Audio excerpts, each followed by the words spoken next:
You are listening to Walking Home from the ICU. We will be exploring how to save and preserve lives in the ICU. All opinions and views shared are unaffiliated with any organization.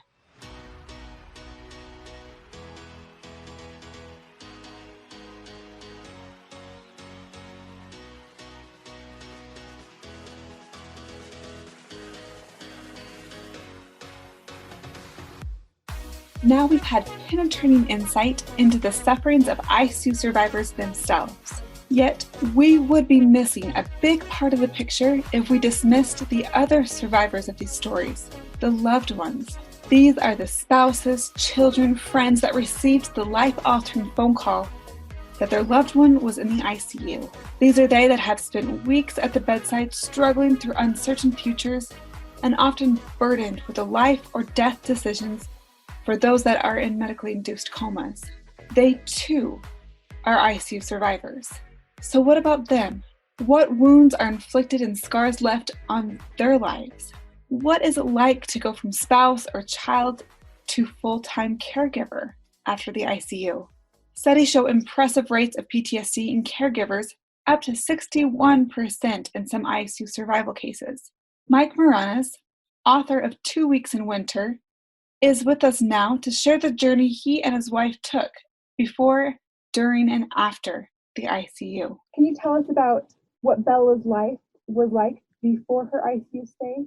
Bella was a very robust person. She's type A personality, highly ambitious. She graduated number 3 from her private high school. She went on to Tufts on an academic scholarship. She majored in economics, and then she embarked on a career in banking in the Boston mutual funds industry. When I met her, she was 32 and had been a vice president for a while. She just was dynamic in every which way, physically, mentally, etc. We met in 88 and got married in 93, and Bella developed ARDS after breaking her ankle in February of 2008, and it was as a result of convalescing in the hospital right after the operation that she developed a cough, pain in her chest, which the doctors at first thought was an embolism, but subsequently, upon hearing the crackling in her back, determined that she had pneumonia.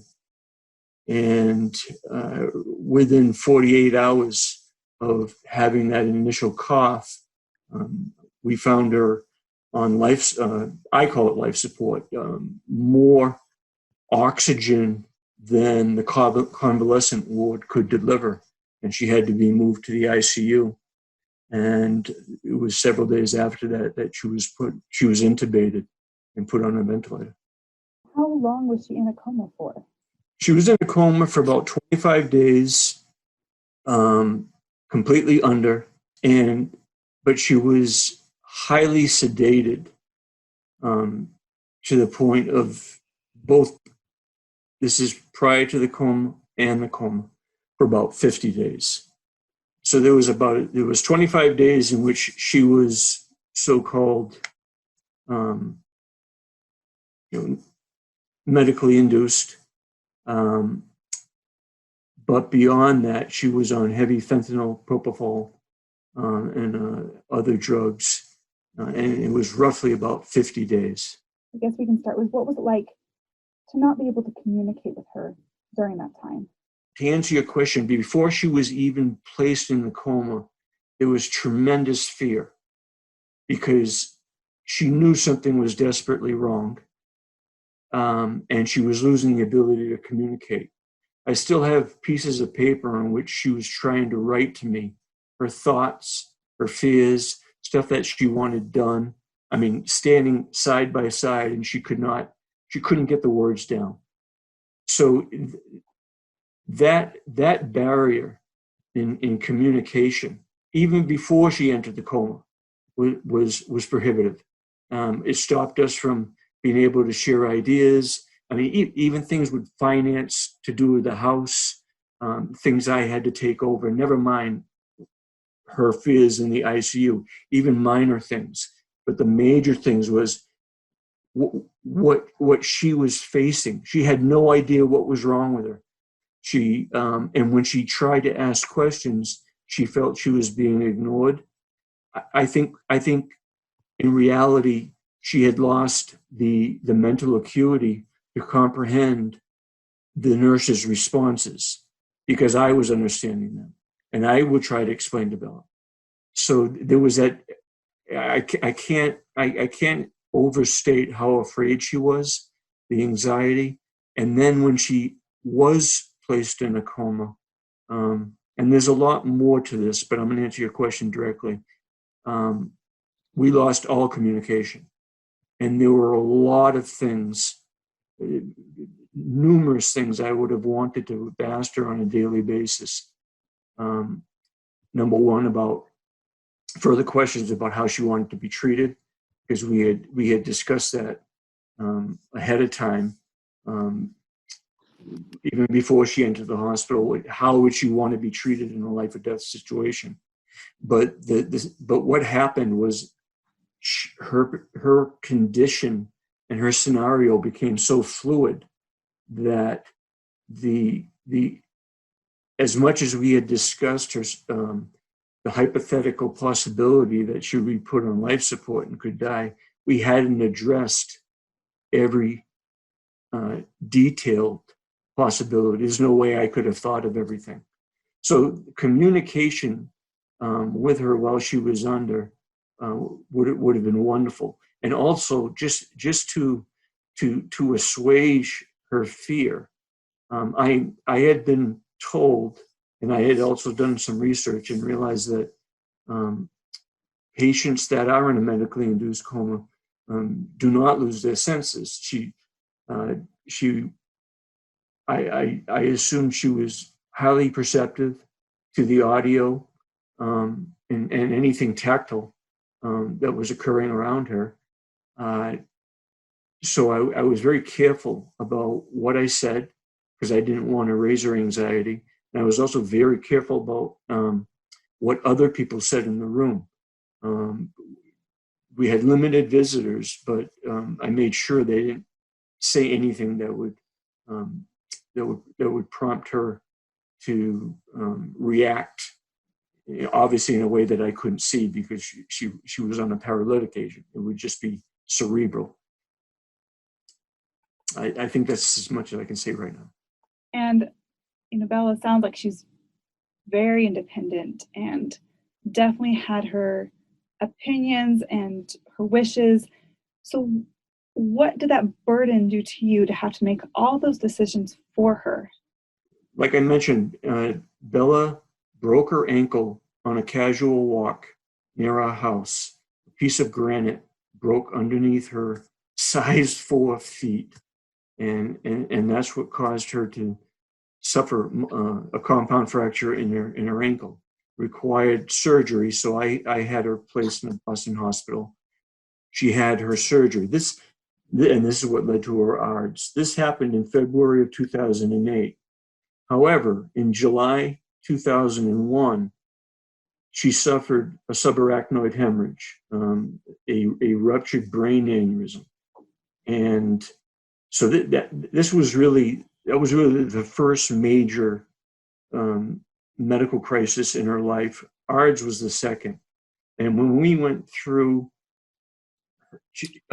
her brain aneurysm, she had 2 brain surgeries. So as a result of that brain aneurysm in 2001, Bella already, and I mentioned before how she was a very cerebral person, she was an intellectual, very robust. Cognition, her intellectual capacity really was her prime thing in life, working, using her brain, reading, writing. And as a result, her greatest fear was losing cognitive ability. So skip forward. We went through this issue with the brain aneurysm, which she survived. Whether she suffered any cognitive deficit with that, I don't know. If it was immaterial. But when we came to the situation with ARDS, prior to her being placed in a coma, she was petrified because of having gone through what we did in 2001. She was petrified of the oxygen deprivation she might incur, the hypoxia. Before she was placed in a coma, she had a bout of tachycardia, where her SATs dropped below, the 92% required level, and then, of course, just the escalating need for more and more oxygen. So she was adamant that she did not want to go on life support, and despite all the discussions we had, I had to talk her into going on life support. I tried to explain to her that this was not life extension.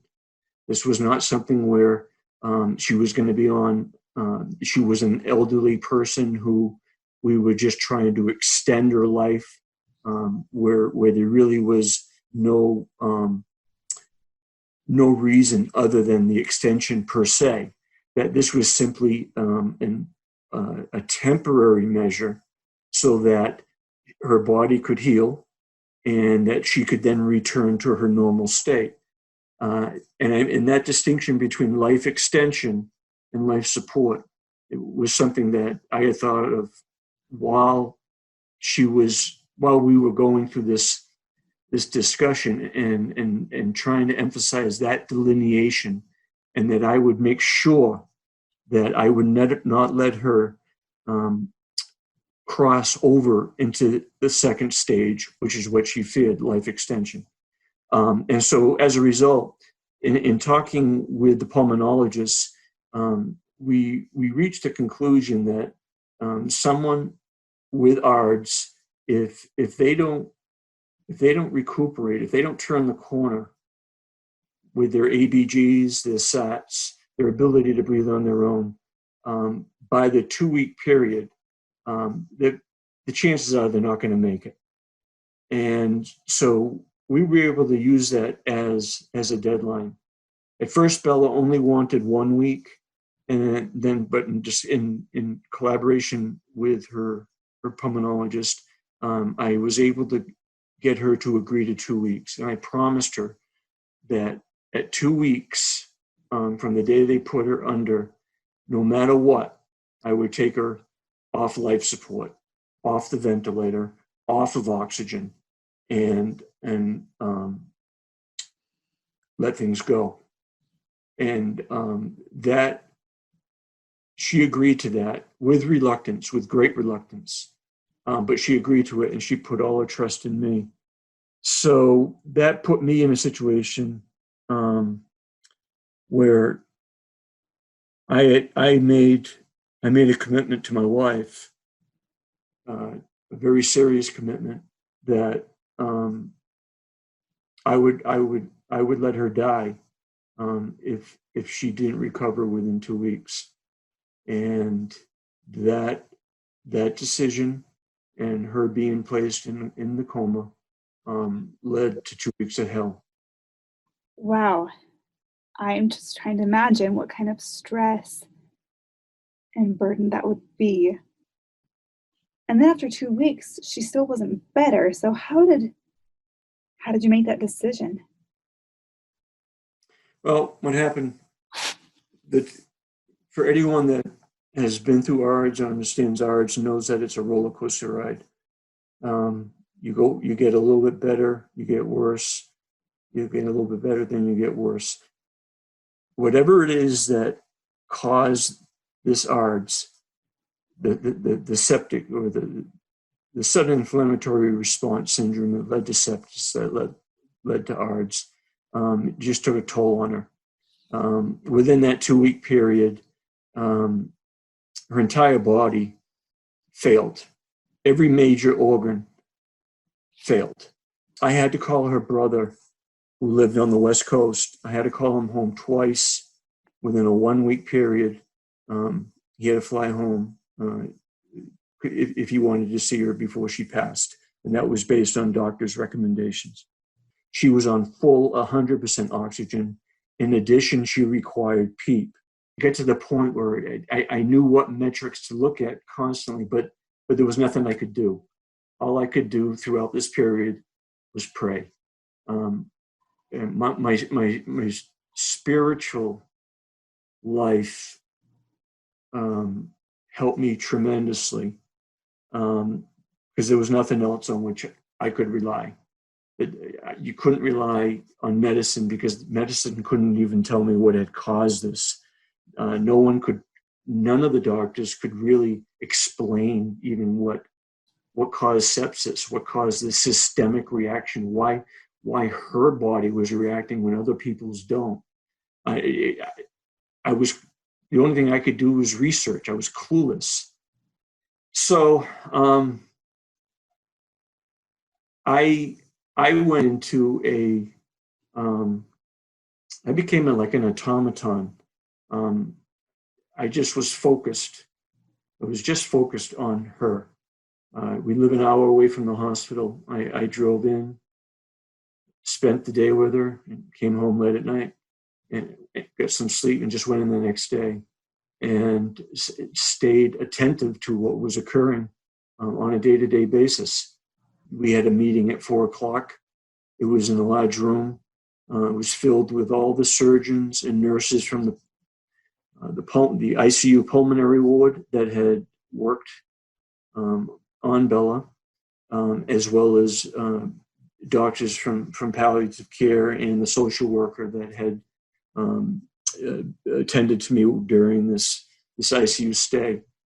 And the doctors were very candid. They said, "Mr. Maranhas, your wife has a 15% chance of surviving, and today is the day in which she stated that she no longer wished to remain on life support or the ventilator, whatever you want to call it. However, we need to ask you what you want to do." So I knew what they were telling me was that it's very likely she's going to die, and they were probably telling me that it's 1%. They were trying to give me some modicum of compassion, but I realized what they were saying. So I prayed. I just prayed, and I entered like a dual sphere where I was praying and trying to listen for an answer, while at the same time staying focused on everything that was occurring around me. What would be the next steps? And they said, well, at this point we've addressed the possibility that she incurred her ARDS due to aspiration during the operation, and we don't believe it's bacteria, and we haven't found her any identifiable virus in her lungs. And for this entire period, they've been giving her the full spectrum of antibiotics for all empirically known virus, bacterial, and fungal causes for ARDS.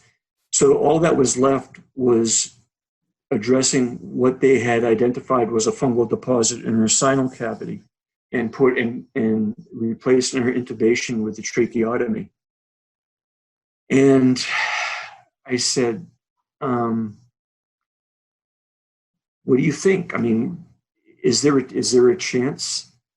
And I knew very well what I was doing, because if I took her over this period, and if by any chance she survived and she had a cognitive deficit, I don't know how I would have dealt with it. I don't think she would have forgiven me. But there was something while I was praying that told me to ask these questions and to pursue it. And I can't explain that. I've never been able to explain it. I expected to go into that room and say, take her off. And that didn't happen. I went in there and I asked questions. And when they told me what they wanted to do, addressing the fungal deposit with an oxygen delivery that included more humidity to break down this fungal deposit, something told me to go with it. And I then went around the room and I asked the doctors what they would do in my situation. They said that they would give their wife every chance they had, but they would definitely give it a timeline. And I asked them, well, at what point? This was a Thursday, March 20th, 2008. And they said that if she didn't turn the corner over the weekend, if she didn't become remarkably better by Monday, she never would. And I decided to go with that. I something in my heart, I said to go with that. And I went with it. And I knew the consequences. And these consequences this decision would come back to bite me later when we talk about the post-ARDS, post-ICU issues that Bella faced. But in that situation, I made that decision. I broke the promise to my wife, and I wanted to try that give it one more try, addressing the third reason that we know empirically causes ARDS, and we went with it. And that's all I can tell you at this point. If you want to join in on the conversation, leave a voicemail at 801-784-0472